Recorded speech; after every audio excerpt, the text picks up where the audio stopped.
धन निरंकार जी, आप सभी का गुरु चर्चा में स्वागत है, वंदन है। आज हम आपके लिए विचार लेके आए हैं, गुरुमत क्या है। साथ संगत जी, गुरु की मति ही गुरुमत है। गुरुमत वह सागर है जिसकी गहराई में हम ज्यों ज्यों उतरते हैं त्यों त्यों हीरे मोती व अमूल्य खजाने जो है अनुभव के रूप में हमें मिलते रहते हैं। गुरुमत की कोई सीमा नहीं है। गुरुमत का सीधा संबंध गुरु से है।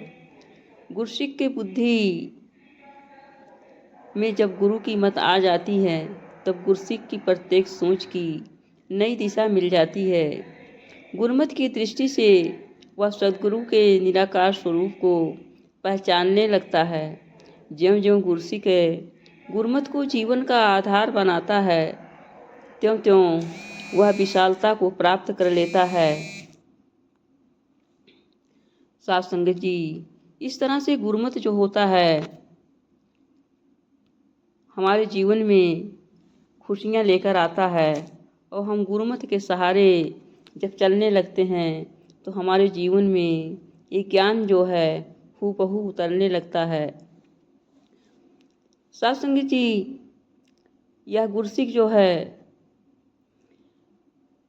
गुरुमत के अनुसार उसका जीवन रूहानियत से भर जाता है।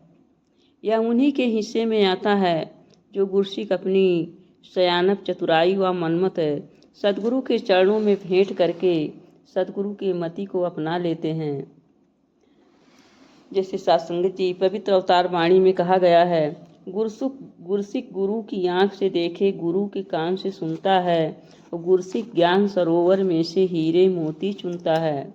सत्संगत जी, रूहानियत की सीढ़ी पर कैसे चढ़ा जाए या चढ़ते चढ़ते जब हम थक जाएं तो दिव्य पुरुषों अवतारी पुरुषों के विशाल तजुर्बों को कैसे अपनाएं और उससे लाभ उठाएं ताकि रूहानियत का सफ़र हमारे जीवन में सहजता से कट जाए और गुरुमत की मंगलमय सल्तनत में निवास कर पाएं।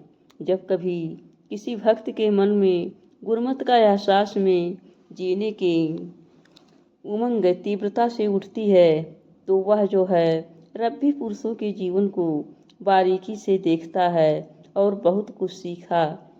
रब्बी पुरुषों के पद चिन्ह भक्त के मार्गदर्शन बनते हैं और उनके वचनों पर चलते चलते गुरसिक भक्ति में सफल होते हैं। सत्संगत जी, सफल ही नहीं होते हैं बल्कि अन्यों के लिए अर्थात दूसरों के लिए भी प्रेरणा स्रोत बनते हैं। जैसे जैसे भक्त गुरुमत से भरा जीवन जीने लगता है वैसे वैसे उसके मन के भाव सुंदर, सकारात्मक एवं दिव्य बनने लगते हैं।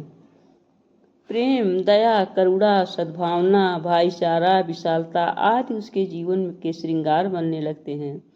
वह संशयों और भ्रम भुलेखों से ऊपर उठकर जीवन जीने लगता है। साथ संगत जी, गुरु के वचन से ही गुरुमत की समझ आती है और इस पर चलकर गुरसिक पूर्णता को प्राप्त कर लेता है।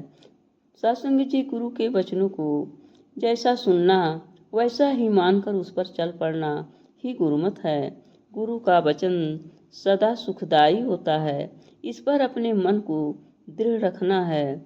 यदि हमारी इच्छा के विपरीत भी कभी वचन आए जो हमको ना अच्छा लगे तब भी मान लेने में ही गुरसिक की भलाई होती है, क्योंकि सद्गुरु जो भी वचन कहते हैं वो जो है सद्गुरु की भलाई के लिए ही होता है, क्योंकि सद्गुरु अंतर्यामी होता है, तीनों कालों का ज्ञाता होता है। ये जानते हैं कि हमारी भलाई किसमें है, किसमें कौन सी चीज़ हमारे लिए हानिकारक है।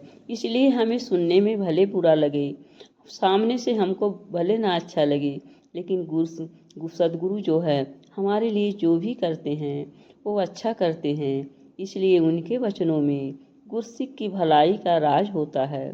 सत्संग जी, गुरु के निकट वह नहीं है जो शरीर करके सद्गुरु के पास रहता है, बल्कि गुरु के निकट वही है जो सद्गुरु के वचनों को अपने हृदय में उतारता है और जीवन में अपनाता है। अर्थात सदगुरु के वचन जो भी आते हैं, चाहे वो मुखी के द्वारा आए, चाहे से सत्संग के किसी भी अधिकारी और गुरसिक के द्वारा आए, उसको हमें सदगुरु के ही वचन मान करके हूबहू जीवन में उतार लेना है और उस पर चल पड़ना है। सदगुरु का वचन मानना ही सदगुरु का सत्कार है। वचन मानकर यदि हम सेवा सुमिरन सत्संग करते हैं तो संतों द्वारा आशीर्वाद सदगुरु का ही मिलता है। अर्थात है जो संत हमें आशीर्वाद देते हैं वो सदगुरु का ही आशीर्वाद होता है, क्योंकि करण का रावण हार है, यही करता है, यही धरता है। अर्थात जो भी वाणी आती है, चाहे किसी भी संत के द्वारा आए, वो सदगुरु की वाणी होती है। इसलिए हमें उन सभी वचनों का, उन सभी वाणियों का अक्षरशः पालन करना है। सुनना ही नहीं है, उसको जीवन में उतारना है, हृदय में उतारना है और कर्मों में ढालना है। आइए साथ संगत जी, हम गुरुमत को अपनाएं, गुरुमत के अनुसार चलें। गुरु की मति में चलना ही हमारे लिए श्रेयस्कर है। तभी हम भक्ति की सच्ची डगर पर चल पाएंगे। प्रेम से कहना धन्य।